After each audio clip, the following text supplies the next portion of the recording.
Alright, someone sent me an email about the introduction questions, and specifically what this question was asking about the graphing tool. So what I'm going to do here is we're going to explore this question, and we're going to look at the parts of it. So let me switch over to my full screen. It's going to go weird for 1 second here, and I apologize for that.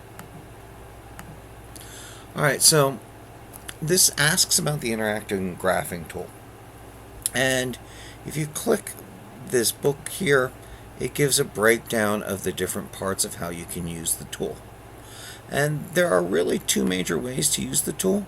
I can zoom in on it here and am able to interact it. Let me reset the problem here. So I can, if I click on it here, I get a menu bar down here.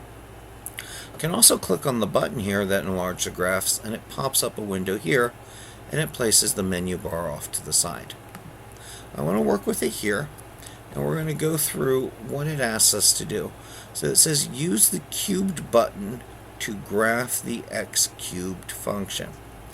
And what we have is we have buttons here. Now in the older version of the software, these were labeled. Now they've made them hovers.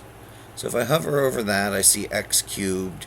If I hover over that, I see a logarithm. And we want to use the x cubed, so we're going to click on this. What this does is, with it depressed, I can now lay down a cubed function. What I'm going to do is I'm going to lay it down right on the origin there, in the middle.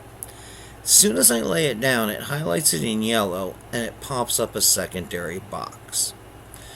And the rest of these instructions work their way through that secondary box. So it says give it a vertical stretch of 3. So I can use a slider to get that to 3. A horizontal stretch of 1, which it is already on. Whoops, I used the shift there. I want to use a stretch. There, do the stretch. Sorry about that. A shift of 1.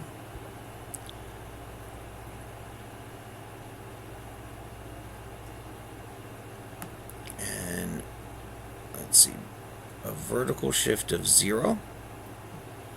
And a horizontal shift of 5. And then in reflection over the x-axis, which is that box there. So each of these things is a checkbox here. So if I get my verbiage straight here, a vertical stretch of 3, I would type 3 in for here, like I did. A horizontal stretch of 1, I would make sure 1 is in here.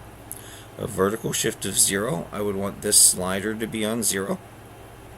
A horizontal shift of 5, and I would want this slider to be on 5.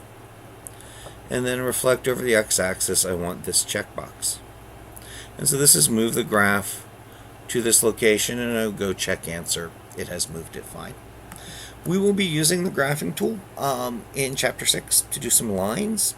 And so just getting used to kind of reading the buttons and seeing how the software works. I would play with it in here to avoid it being awkward when the actual mathematical questions come into play.